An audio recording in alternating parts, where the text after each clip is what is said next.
Excellent. Let's get started. We're going to be talking about your resume, and it mostly applies to people who are interested in entry-level certifications or getting into entry-level jobs, but this applies to everyone.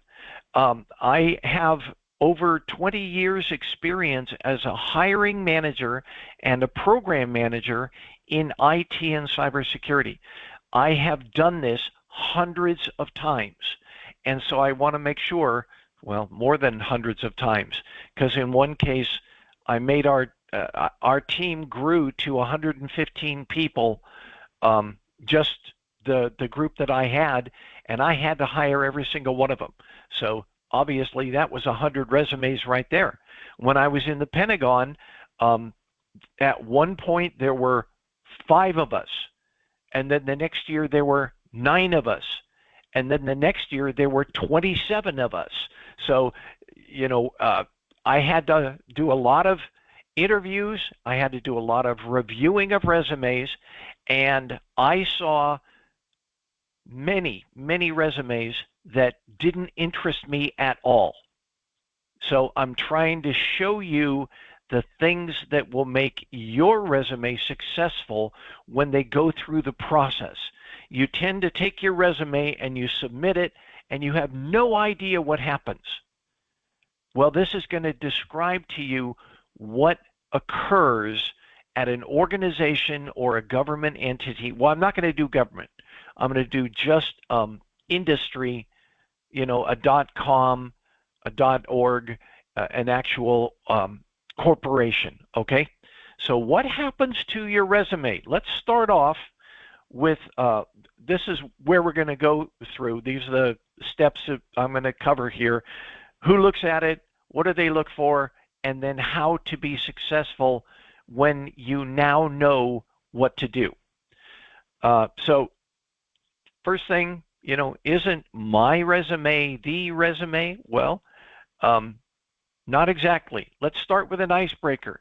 And you guys have seen this icebreaker before. Anybody that hasn't done it, I want you to answer first.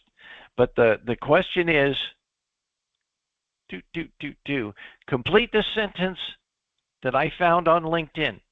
On average, recruiters spend about how long reviewing your resume before they set it aside or decide to read more in depth?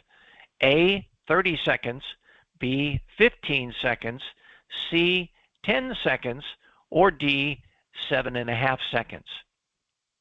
What do you think? Somebody who doesn't know and wants to guess. Yeah, my guess was 2 seconds. No, it's got to be one of these 4. But it just so you. How about D? There you go. Here's the thing. The average recruiter looks through hundreds of resumes. So what they're looking for is immediately winning resumes. And they have to be applicable winning resumes. So I will tell you, your stylish fonts and different columns and all that sort of thing don't matter to a recruiter or to an HR specialist or to an HR manager. You may impress the hiring manager with your cutesy fonts, but it won't get to that manager if it doesn't get through the first group. So I'm going to teach you that as we're learning this. The answer is 7.5 seconds. So what does that tell you about your resume?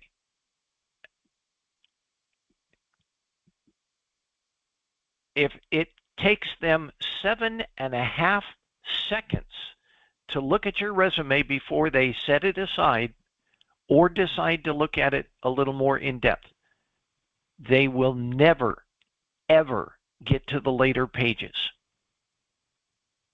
I had somebody in this program that handed me his resume, and he had it in, gosh, I think it was 9-pitch font, little tiny fonts. Why? Because it was 5.5 pages long. When I put his resume up to 12-pitch font, it was over 7 pages long. I said, nobody's going to read this.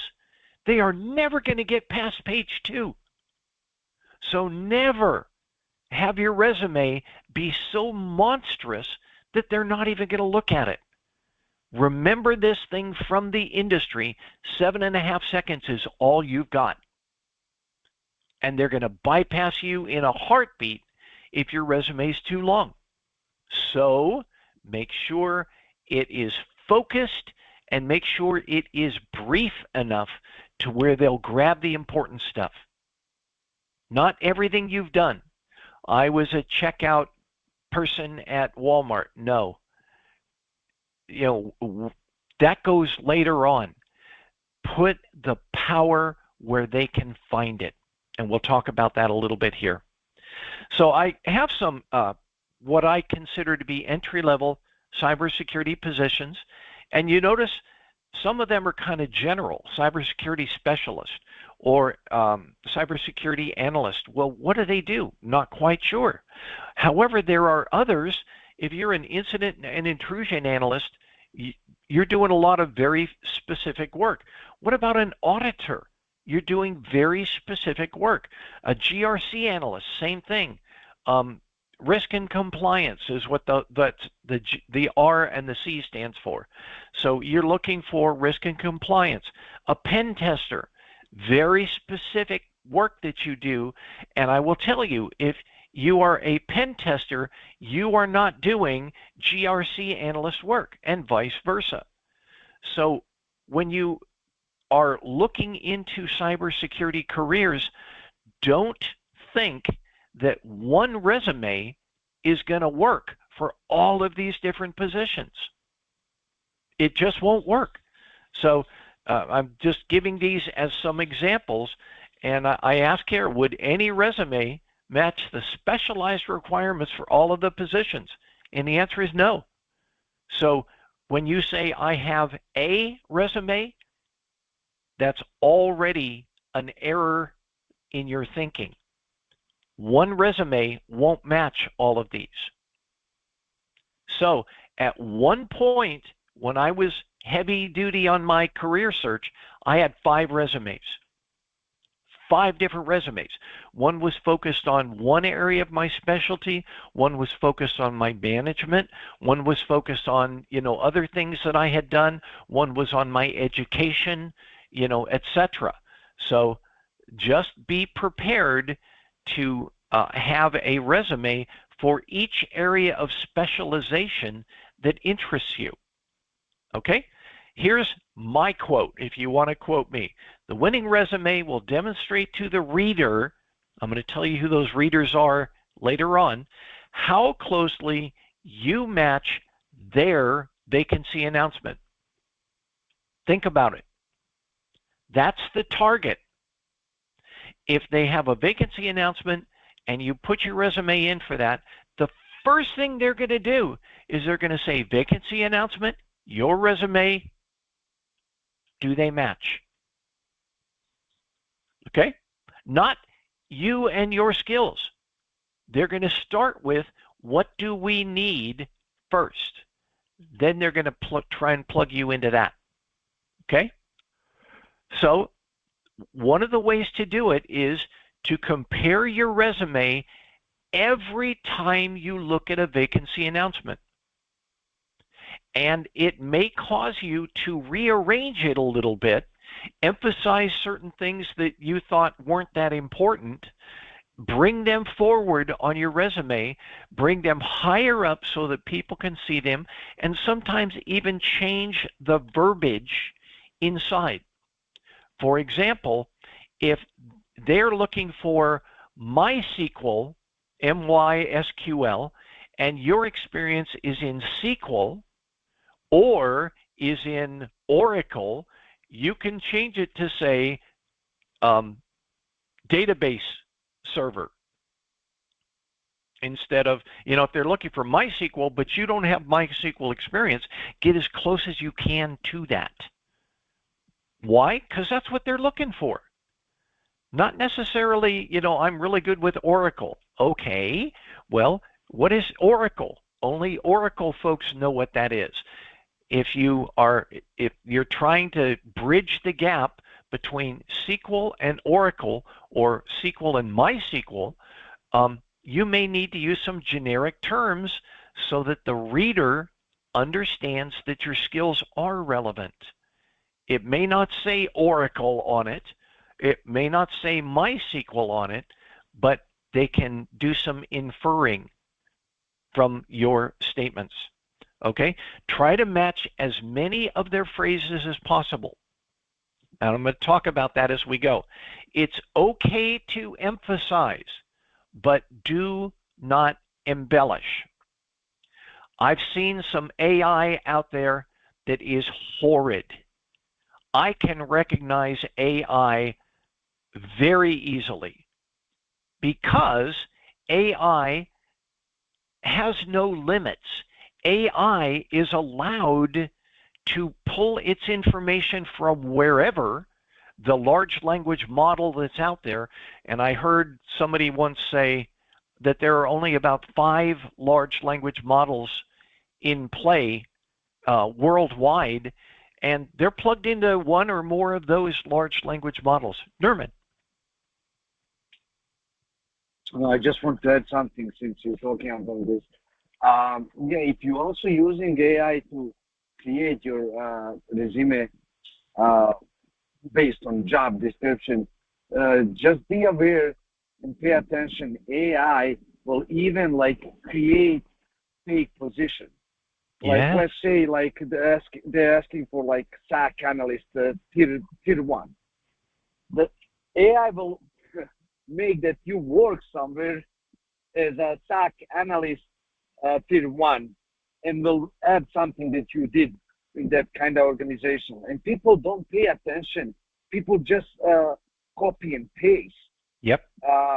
So, if you never worked as a SAC analyst, but you have some experience, or you just want to get job in cybersecurity as a SAC analyst, and you use, let's say, ChatGPT to create your resume based on your job description, it will do that. So basically, it will create, as I said, fake information. Like, so you're basically lying. Yes. The worst thing, like, most Yes. people don't even realize that. So they just copy and paste, and they submit resume and say, "Oh, it's good." Like ChatGPT created a resume based on job description and based on my current resume. It sounds good, but just pay attention. Yes, absolutely. So, like I said down here, why do you think it's called Gen AI? Gen means generative. It makes inferences and then creates. And previous AI models never did that. So Gen AI does, and I heard this a couple years ago when they were first coming up with this, ChatGPT, OpenAI, was the whole talk of the industry. And somebody pointed out, they said, AI is allowed to hallucinate. And you don't want that in your resume. So I fully agree with Nerman. You got to be really careful if you're applying AI toward your resume statements, because AI is allowed to lie. So, yep. So let's go to the next one. Who looks at your resume? This is really important to understand, because you don't know, in most cases, you don't know what happens from the moment you submit until you get a phone call that says, "We would like to do an interview with you." I'm going to walk you through that process so that you will understand how your resume can be formatted and arranged for the highest success level, okay? And down at the bottom of the slide, it says, scary fact, a non-technical person could disqualify you from your technical job. And it's very true. So let's take a look at this. Typically, there are going to be 2 to 3 people that look at your resume. Now, you notice number 3 is the hiring manager. That's the person who would be your boss or your manager, but it has to get through HR first. Your boss doesn't look at your resume first. That's important.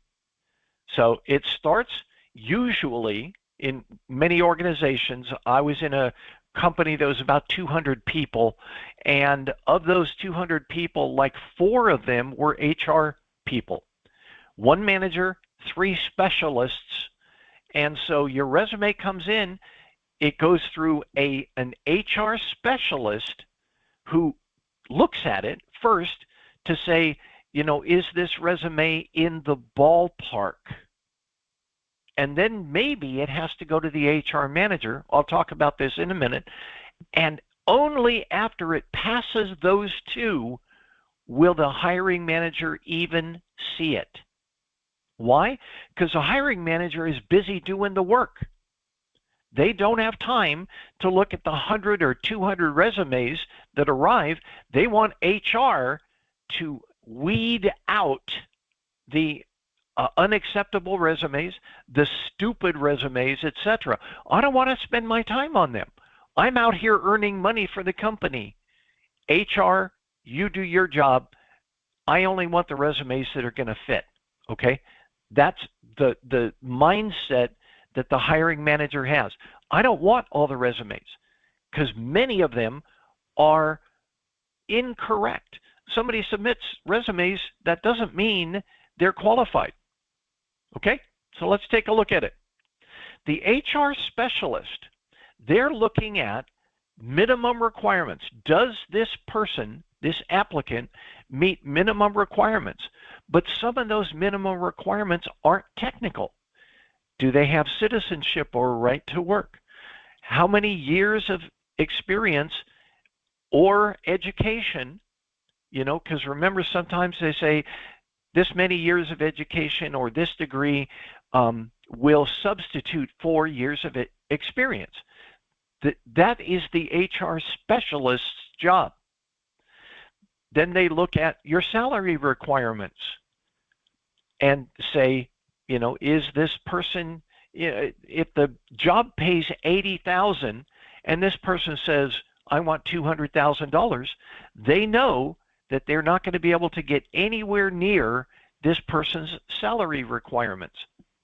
You don't qualify. Done. It hasn't even made the technical manager, but it's been disqualified by the HR specialist, who may or may not even be technical. Okay? And then they look for keywords. They look for keywords. That's important. So let's look at the HR manager. We'll talk about keywords in a minute. The HR manager then, only after it goes through the specialist, the HR manager addresses any exceptions. It says, well, education, certifications, is this, lower than it's supposed to be, etc. But is it close? That's when it goes to the HR manager. And the HR manager knows of legal requirements that must be met in order for that company or that organization to hire you. The HR manager knows the legal hurdles that have to be overcome to hire you. You may look great on paper, but you don't have the right to work in the U.S. Sorry, can't hire you. I cannot hire you. All right, so that's the HR manager's part. What if your salary is outside of what they're looking for? The HR manager will look at it and say, is there some room to negotiate here? The HR manager knows the salary may show up as a range. That is the beginning range. It is possible for exceptional candidates to exceed that range. But that's a decision the HR manager must make. okay? Not the HR specialist, and in many cases, not the hiring manager. It's HR that needs to keep the company profitable. Okay, what if your experience is a little lower than what they're looking for? The HR manager will say, is this person in the ballpark? Or certifications. Are there certifications that must be present, or is it just a nice to have? Okay? And sometimes what you see in the vacancy announcement is softer than it looks. In other words, there's some wiggle room. All right? Then, and only then, after it goes through the HR specialist who looks for minimum qualifications and keywords, and the HR manager who looks for anything that can't be legally done or is going to, make the company go bankrupt, does it get to the hiring manager? The hiring manager is the one who looks at your pretty fonts and wants to schedule the interview and actually look and see if you're a good person. Okay, so they're looking at your personality. They are looking at your very specific technical skills, because what I wrote in the position vacancy is not everything. These are just the major points. And there may be a lot of minor points that only the technical manager knows. All right? So that they look for things like technical skills, but they also look for soft skills. What are your specific tools that you operate with? And that gets back to the database. SQL, MySQL versus Oracle. The technical manager is the one who can say, that I can translate that Oracle over to MySQL. I can help that person be effective. Why? Because I can't find others that match this exactly. See what I'm saying? The technical manager, the hiring manager, is the one who says, I can work with this person. And the other thing that they look at is, will this person be a good fit for this team? That's really important. And I want to try and stress this. You can have all the skills in the world, but if you're a jerk, they're not going to hire you, because you could poison your team. You could cause others in the team who are valuable to your organization's success to decide that they don't want to stay because you're such a jerk. And I've seen them.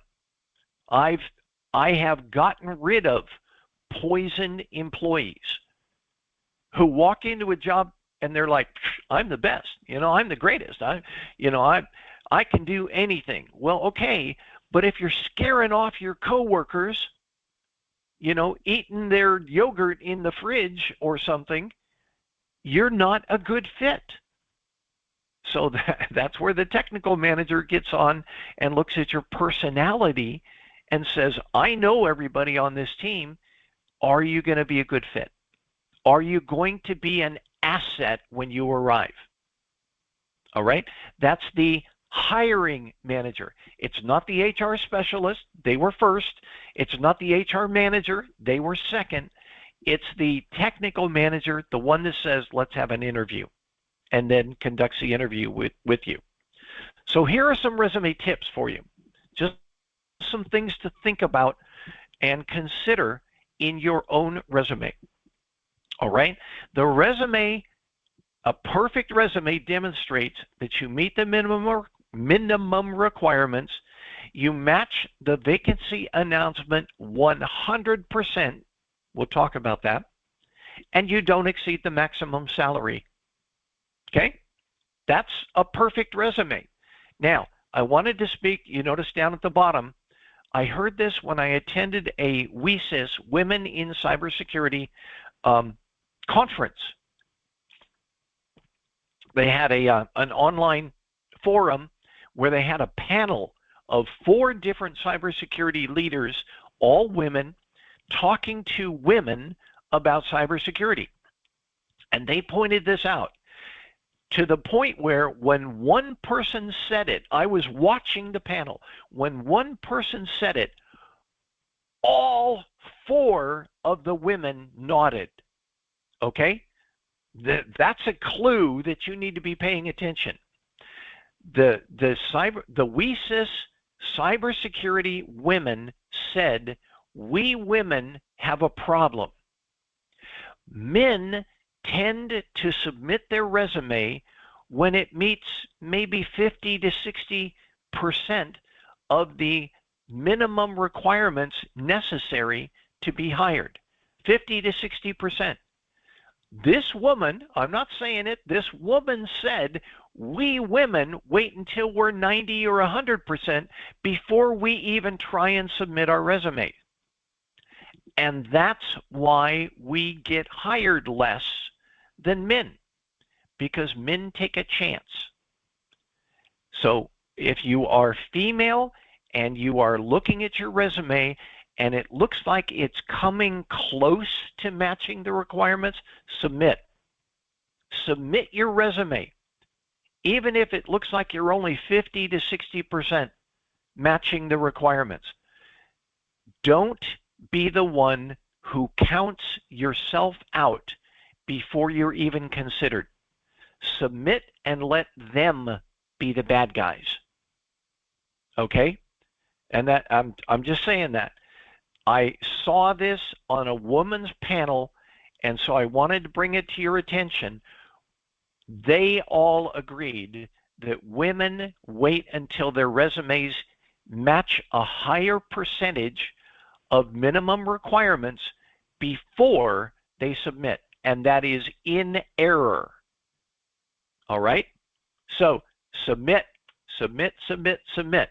Let them review you and let them disqualify you. All right? So, next one.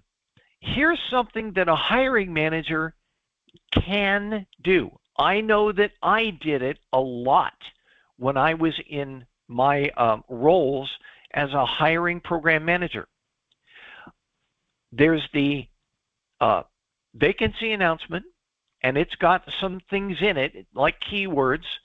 But in addition to that, I would hand the HR specialist, the first person that was looking at the resume, a cheat sheet. And I would say, for this job, these are the things that I must have. These are the things that would be nice to have.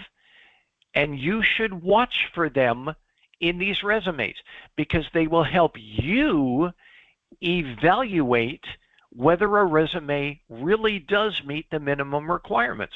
Why? The vacancy announcement can't list everything. There's no room for it. So the vacancy announcement usually is, 4 or 5 bullets, but what I'm looking for could be 12 or 14 or 20 different things. What the hiring manager, the technical manager, sometimes does is provides this cheat sheet to HR and says, look for this. So this could happen. So that's why you need to, when it talks about tools, when it talks about life cycles, when it talks about certain areas of specialization, put as much about them as you can in there, realizing that even if you're close, you may match that cheat sheet. Okay? This is something that doesn't happen all the time, but because I did it, I wanted to give you the clue that the HR specialist may or may not be technical, but they may also, and I'll just use this as an example, they may have a cheat sheet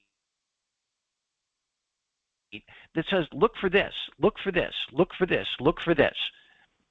Because they're looking at 100 or 200 resumes, I want them to be successful and not disqualify somebody early. There may be some things that I didn't fit on the vacancy announcement that I'm really looking for that would make the difference between not passed up and passed up to the hiring manager for them to look at and say, yeah, I want to interview this guy. Okay? So the hiring manager could do that. Not always, but it's possible. And again, because the HR specialist might not be technical, all they're doing is looking at phrases, words. So when you say you have experience in Splunk and the cheat sheet says Splunk, that's a plus. Okay? All right. So we're almost done here. Just kind of my summary statement here. Successful applicant makes the HR and hiring manager's jobs easier by showing that you're an obvious match. So that means, and I'm just using this as, this is not a resume, but when you are submitting your resume, you want it to match the vacancy announcement as closely as possible. That means you may have to move things around so that, if you see what's in red on the slide, they don't have to search for the stuff that you already know they're looking for. How do you know? Because it's in the vacancy announcement. So that's why you probably need multiple resumes. Here's my resume as an incident response analyst. Here's my resume as a SOC analyst. Here's my resume as a pen tester. Here's my resume as an auditor. And they're going to look different because you're going to take the skills that are not that important for a GRC analyst, but really important for a pen tester, and you're going to move it higher. Maybe within the same block, you're going to move the bullets higher simply because you know that's what they're looking for. And I have one thing to say about bullets. And any of you that have been in this program more than a minute know what I'm about to say. Your bullets do not have to be in order from what you did the most to what you did the least. They do not have to be that way. Chris and I say this over and over and over again. If you've done it once, you've done it. Catch that. If you've done it once, you've done it. That means you shouldn't feel bad about putting something at the top, even if you've done it one time, because that's what they're looking for in the vacancy announcement. You are trying to make this match the vacancy announcement, and it's not lying to say that I did this, but you put it higher up on your bullets. You did it, but you may have only done it once. You may have only done it as a 2-week project and you were there for 2 years. Doesn't matter. When you get into your interview, that's where you start talking about this and say, you know, just what experience, you say you've done this, explain what you did. Oh, well, I did this during a 2-week project, you know, etc. But you don't want to be disqualified because you had something in here, but it was buried way down at the bottom underneath, you know, my work at Safeway as a bagger, or my job mowing lawns, or whatever. Things you know they're not looking for. Move the stuff up that they are looking for. All right? I'm not saying to lie. I am saying don't hide it down here or, you know, page 7 on your resume. They'll never find it. They'll look and say, this guy was a bagger at Safeway. Out. No, this person had, you know, these skills, is a member of the CyberSecurity Sensei mentorship program for this period of time, incident response analyst for these many months, etc. And then your Safeway bagger stuff that you're doing right now. See what I'm saying? It does make a difference. If you've got a lot of education and certifications, move them first. You do not have to match some format that somebody says they're looking for. Match the format that makes your resume the most powerful to the reader. Okay? And sometimes that's reverse chronological order. Sometimes that's chronological order. Sometimes that's not any order at all. Make your resume the most attractive to the reader. Okay? Any questions? Here's the conclusion. Last slide. And like I said up in the top corner, there is no one size fits all. If you have one resume, you're not working hard enough. Because you should have a resume that accentuates certain skills over other skills or certifications, or whatever, you have CTF or the OSINT work that you've done, Nerman, Kate, those sorts of things. Sometimes those mean more to certain groups in cybersecurity than to other groups in cybersecurity, and you may have to tweak it around. So be prepared. Look at a number of vacancy announcements for a particular career field, like pen tester, and see what they're looking for. Then look at your resume and say, how can I, bring this stuff forward so that it catches their eye? Successful resume only gets you the interview. The interview is what gets you the job. But you don't want to be disqualified by that non-technical HR specialist who's looking for, does this person match this? Vacancy announcement, resume, how close are they? You want to hit everything you can very quickly so it gets past that HR specialist and gets to the people that matter. Any questions? Any questions? Anyone? Well, cool. Okay, I'm going to stop the recording.